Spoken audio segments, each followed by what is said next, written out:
आकाशवाणी इम्फाल वाहेंगबम राजेश ने पाव पाजरी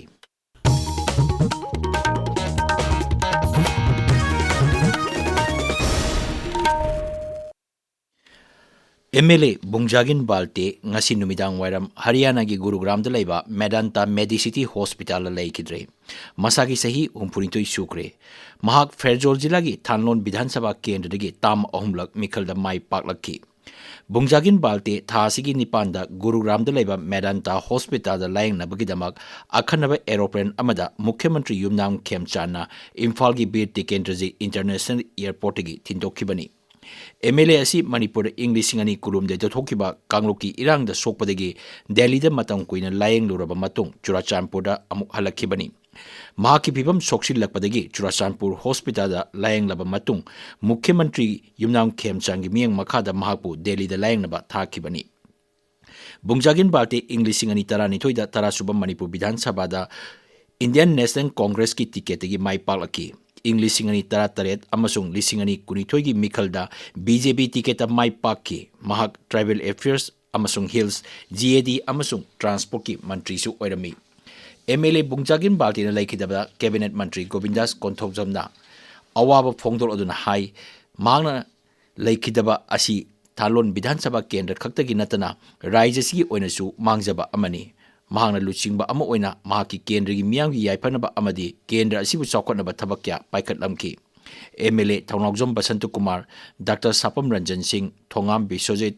Paulilian Haukip Thoksom Radhesyam Thangjam Arun Kumar RK Imo SKB Tongbrom Robindro Kimnyo Hansing CLP Luchingba Kaisam Megasandra Lok Sabha Sadasya Angomcha Bimol Akoijam BJP Manipur Pradesh na Singmansu Bungjagin Baltina laikidabda awaba phongdorokli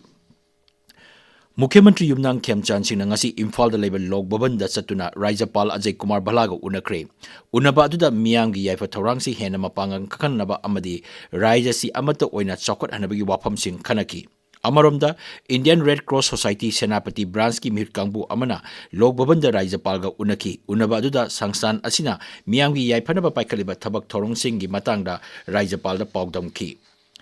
Mayang Imphal gi Koksai Makha Laikai da nauna saba community hall MLA Kongkham Robindrona Sangakre hall asi MLA Local Area Development Fund gi makha da saduna miyamda khusinakibani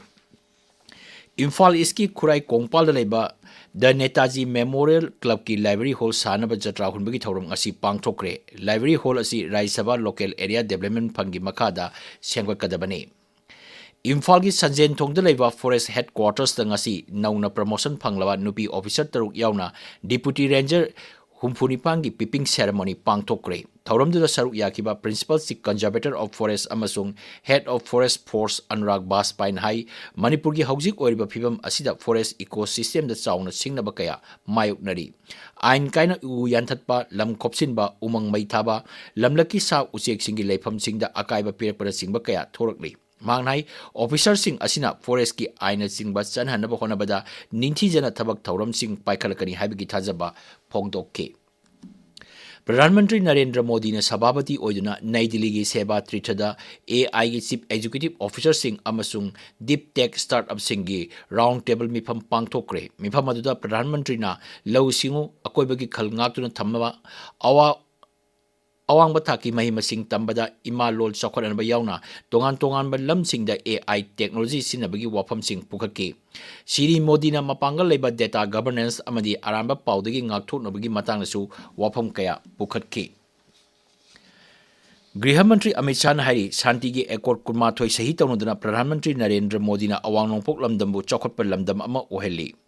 Tripura da Griha Mantri na Joint Regional Official Language Conference hodoluduna hai lamdam masigi miyam da hokiba sahi tara asida Hindi lonbu chanhanaba aranba campaign kya chatharamba du sarkar asina chanahan kidre manghai Hindi amasung lamdam asida ngangnariba lol sing asi mama amatagi machanupi anini karigumba Hindi chawkhathan ge harabadi atopa lol adusu chawkhathanba tangai phade manghai Hindi amasung lamdam asida ngangnariba lol sing gi marakta kaidownungdusu yetnaba loiroi madugi mamangda Griha Mantri na Assam ki Kasar jila ki Bharat Bangladesh ngangkhoi paringi Katigara lamdamda Vibrant Village Program 2.0 hogdokhi pau loijare